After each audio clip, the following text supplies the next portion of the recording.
You know, when we get to the point where locking people up and keeping people in jail is about business as opposed to rehabilitation, we're in a sad state in this country.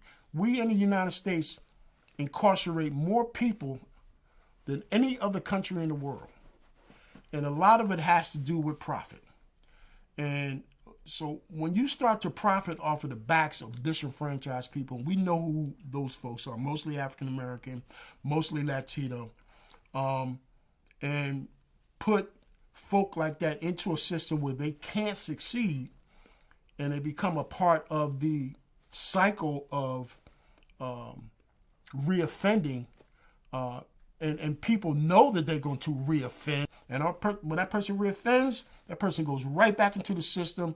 You make more money on that person, and that's what the system wants to happen. Some of the information that I've researched have shown that when inmates come out of jail and go straight to the streets, they have, as opposed to going through a halfway house and going to the streets, they have a better success rate going straight from prison to the streets as opposed to from prison, halfway house to the streets. And so somebody in there is making a profit. And we've all heard about the judge in Pennsylvania who was taking kickbacks to send juveniles in jail so that private correction corporations and private prisons can make money on that. He just got a ton of time in jail for doing that. So he's just the only person that got caught. I would be willing to bet that that is happening throughout our entire system.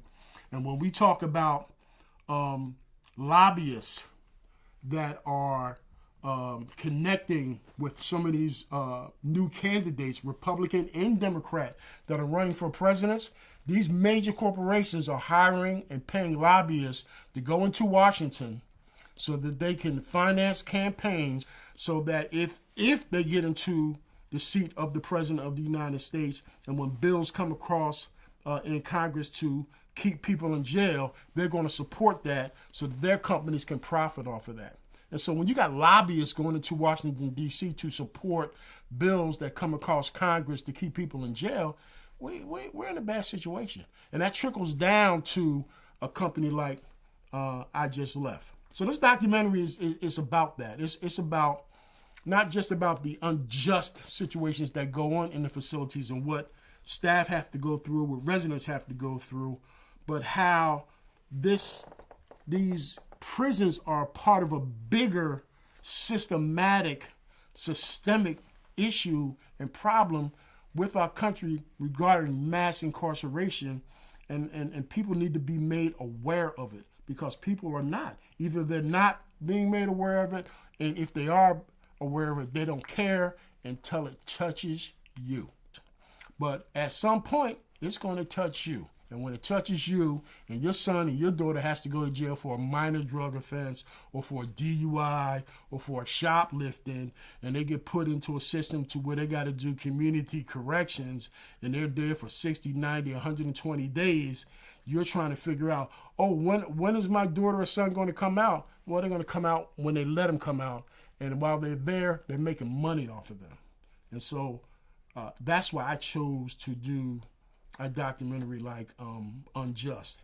It's about an entire systematic, unjust system with regards to mass incarceration in private prisons.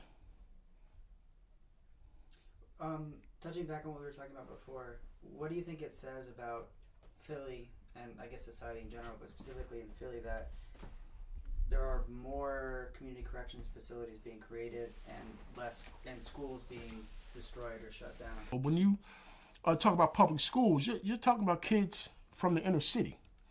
And when you talk about kids from the inner city are kids that are going to be exposed to horrific situations in terms of where they come from, how they live, what their neighborhoods are like.